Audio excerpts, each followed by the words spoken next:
Assalamualaikum warahmatullahi wabarakatuh.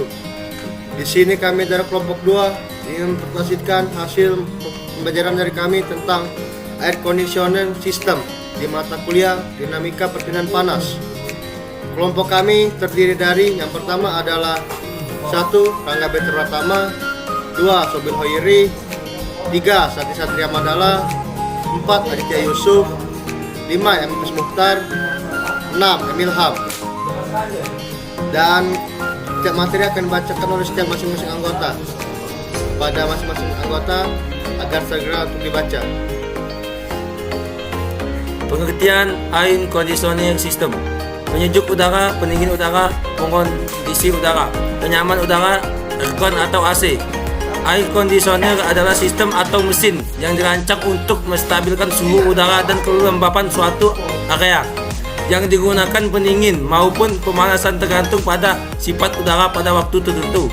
Umumnya menggunakan siklus refrigerasi, tetapi kadang-kadang menggunakan penguapan.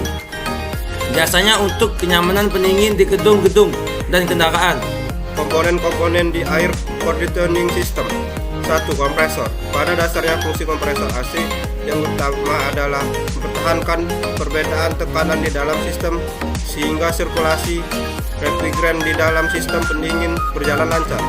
Fungsi ini dapat diuraikan lagi dalam beberapa fungsi yang lebih spesifik, yaitu menghisap uap refrigeran dari operator, mempertahankan uap refrigeran sehingga temperatur dan tekanannya meningkat, mengalirkan refrigeran ke seluruh sistem pendingin secara terus-menerus, mengubah tekanan sehingga refrigeran berpindah dari sisi yang bertekanan tinggi ke bagian yang bertekanan rendah. 2.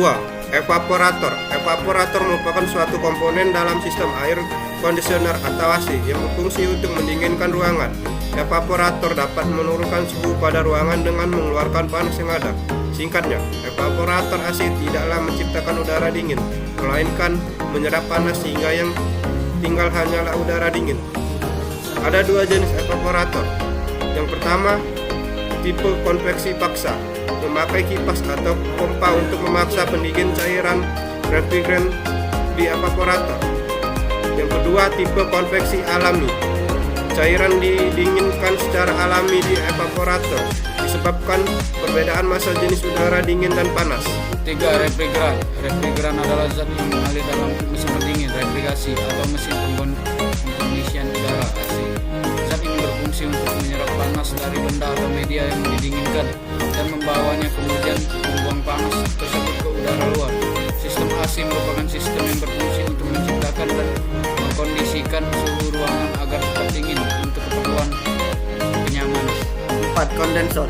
Kondensor merupakan sebuah alat yang memiliki fungsi sebagai penukar kalor atau panas, mengubah bentuk refrigeran dari bentuk gas ke cair, serta menurunkan suhu temperatur refrigeran. Untuk bagian ini normalnya menggunakan udara sebagai media pendingin. 5. Kondensor fan. Kipas kondensor adalah kipas yang digunakan menghembuskan angin pada kisi-kisi kondensor untuk mempercepat proses kondensasi freon di dalam kondensor. Kipas kondensor ini diletakkan dekat kondensor dan menghembuskan anginnya menuju ke kisi-kisi kondensor. Umumnya kipas kondensor ini menggunakan motor listrik yang dikontrol secara elektronik. 6. Evaporator blower.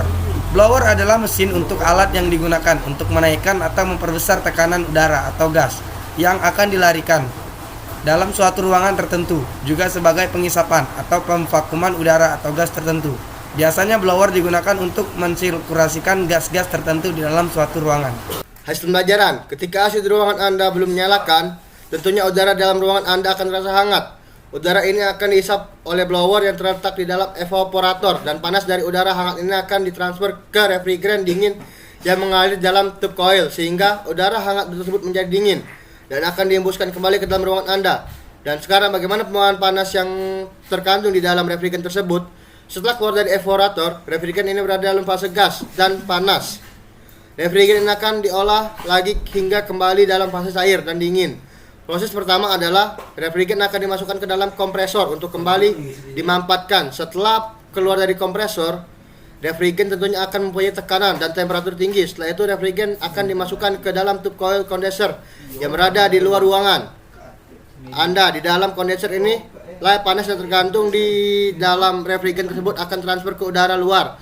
Refrigerant panas mengalir di dalam tube coil dan cooling fan akan mengembuskan udara dingin sehingga refrigerant menjadi dingin dan udara akan kembali menjadi hangat. Setelah keluar dari kondensor, refrigerant bertekanan tinggi dan bersuhu rendah ini akan masuk ke dalam katup ekspansi.